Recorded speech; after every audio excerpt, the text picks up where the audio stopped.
Guys, nandito tayo ngayon sa Antipolo, no? District 2. Na kung saan ay may magaganap na special election dito sa District 2 ng Antipolo.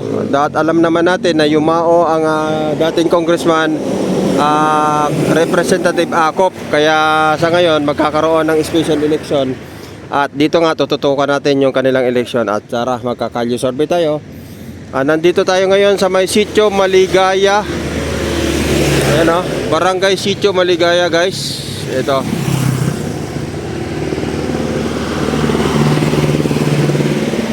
Ayan, so magkakalye survey tayo dito.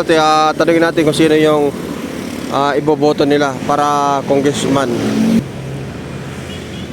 So hirap pala rito, pababa. Bago ka yung kanilang barangay. Dapat may elevator, ano na request natin kay request natin kay congressman. Sitio Barangay Maligaya. Sitio. Nasa baba sila. Yan. Wala bang mas mababa pa rito? Wala po. Ay, hindi po.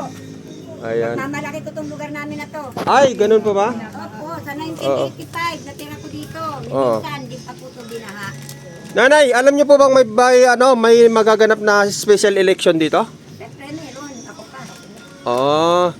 So dahil nasira yung ating dating representative dito, si Representative Acop. Ngayon ay Acop din po yung yung tatakbo, yung anak, at makakatunggali niya yung panlaban naman ng Duterte. Ako wala pong masasabi dyan dahil lahat po sila ay okay naman sa akin. Gawa nang wala naman silang nagawa sa amin na sabi mong nagawa kaming kasalanan sa kanya o sila sa amin. Dahil taong bayan naman lang po yung pwedeng magusga sa kanila kung sino yung iboboto nila. Sino pa iboboto nyo, mami? Sa akin, hindi ko pa po alam. Wala pa. Wala pa. So isang buwan naman pong pangangampanya yan. Ito sila naglalaban-laban, kaya Ito. hindi natin alam kung sino. Ah, Pero okay. kung ano po yung nasa talugid ko, sa akin natin ako na po nakakalam kung sino po yung iboboto ko. Ano Okay po po. yung makakatulong sa amin, bakit hindi po? Okay po. Thank you. Thank Sabi you, nga, mami. yung pangako, Dapat ay to pa lagi rin. napapako. Punta po. Yun. So yun. Kasi lagi napapako eh. Pupunta, mangangako. Ganito, ganon. Kung anong kailangan nyo. Opo. Pag humiling kayo, bibigyan namin kayo. Pero hindi po natutupad yun. Lalating ko na. Opo. Kasi totoo naman. Salamat po. Ngayon, kung mayroong mababago, ay di lalo maganda. Di ba po? Okay po. Sabi nga, isip at puso ng tao ang dapat sundin.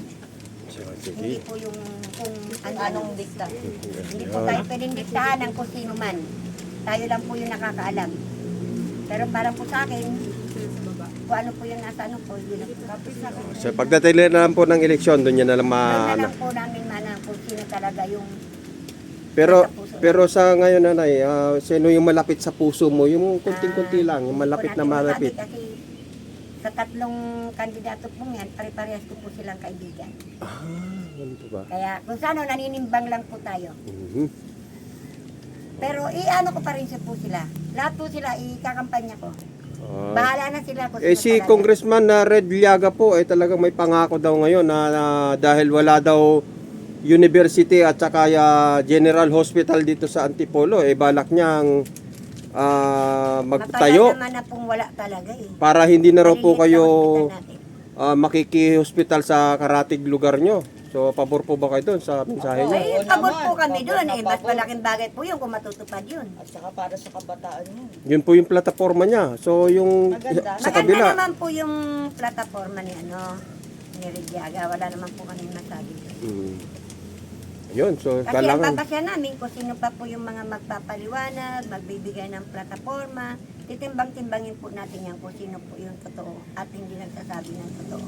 Ayun. So tama po ba, nanay, na na dito sa Antipolo medyo matraffic na?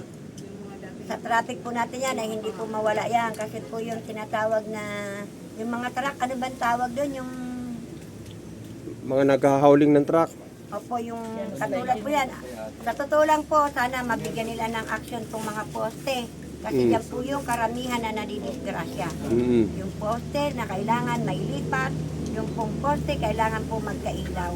Matagal na po namin yung hinihiling, pero wala pa pong nagagawa. Ayan, malay nyo, baka ngayong pagkatapos ng eleksyon, masasakato para na yan. Sana nga po. Ayun, so Kasi Ayan. lahat ng nangako, di natin pwede alam. po nating hilingin yan kaya Congressman Red Iliaga.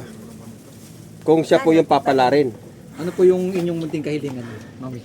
Wala naman akong munting kailingan lang, kundi yung mapaayos yung lugar namin, yung kalsada, yung ilaw po sa kalsada, na magkaroon po ng liwanag kasi po maraming nadidisgrasya. Katulad po dito sa tapat ko, siguro sa isang buwan, 3 beses may nadidisgrasya. Paano disgrasya po nahulog yung... Na ano po yung mga motor, Aksidente? o kaya yung may tumatawid kasi madilim, di ba?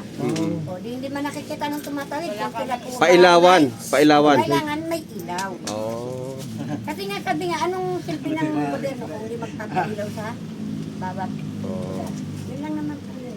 So, Kaya kung maaari, kung sino man yung makakaupo, hindi lang naman sa flood control o sa mga gobyerno na ano, yung pong ating mga droga, yun. po ang number 1 na kailangan na masugpo at yung mga magnanakaw. So, Baka yung... naman yung namumuno, yung pa yung pasimuno sa gulo, pasimuno sa mga kung ano-anong... Ibig sabihin, Mami, dito nagsibalikan yung mga drugs sa Oo. Antipolo. Nandito sa Antipolo. Marami. Isa daw po yan sa plataforma din ni Red Iliaga, nagsugpuin. Nasugpo. Sabi ko nga po, wag salita. Pabor kayo na dapat sugpuin ng drugs. Pabor po yan kasi marami pa po kaming mga bata dito na nagsisilakihan na hindi natin alam kung paano nila ipapatupad yung mga ganyang sitwasyon. Mga bata pa nga lang, marunong na, di ba? Kung ano yung sinasabi nila, kung ano yung ayaw nila. At paano po pag lumaki pa yan? Correct. Thank you, Ang Mami. gagawin natin yan. Sana lahat naman po na nagbibitaw ng salita na pag kami nanalo, nandiyan po kami tutulong sa inyo. Ang masama po ito, pag nanalo, may bisita sa lugar namin, ni isa wala. Oo, ganun. Yan lang po yung totoo. Kaya sabi niya sa akin, marami kaming binubuto dito, hinahawakan. Kapangakuan kami. Yung pangako po nila nasa nila.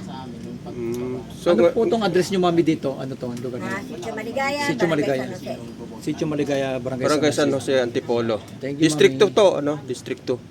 Ayun. So napansin ko may tarpaulin na rito si Ay, si po tungkol sa tarpaulin, wala Buong po akop. pwedeng ano dyan kasi ako kahit saan, kung maglagay ng tarpaulin dyan, tanggap Pwede po. lahat yan kasi ayoko po ng kabastuhan. okay. Tumatanggap po ako kahit sino pa, kahit magpuno pa po May yan ng tubig kayo, tarpaulin Mami? ng May kani-kanino. tubig? Tubig. Okay po. Yan. So napakabuti Pero ng yun yung ang akin dyan, kung masisintahin niyo po yung mga tarpaulin, ang ganda ng ay ano wala nyo. akong problema sa tarpaulin kasi kahit sino po ang pumunta sa akin, tanggap ko po yan. Welcome. Naging chairman po ako, na Yun. sinasabi nila, hawak ko kayo, President wag pa kang kasi, tumanggap Mami, oh. ng tarpaulin. Hindi po. Ay, hindi, bibili Lahat ako. po ng tarpaulin ay Bibili. aano dito, tanggap ko po yan kasi wala po akong pinipilat. Hindi po ako bastos na tao para sabihin na itapon ko yung tarpaulin mo dahil kalaban kita. Ano pong kinalaman ng papel Correct. sa nasa puso mo? Yun Pero lang sa po. inyo po, Chairman, anong mas preferred nyo na maging congressman sa inyo? Yung datihan na or gusto nyo naman ng bago? At yung totoo, sabi nga, subukan ang bago para malaman ko ano talaga ang totoo. Sa dalawa. Ganun po yun. Kasi Thank you. meron lang siyang nasa 2 taon siguro. Eh kung Dalawang Sabi ko taon nga lang kay, naman eh. Kay Ridlaga, pagsubok, laban lang, hanggang sa huli. Bakit hindi? Pagpapalarin ka rin naman. Parang alam ko na yung nasa So, may ano puso na ni lang. Mami. Salamat po ng marami, Mami. Magkasa po. Sige po.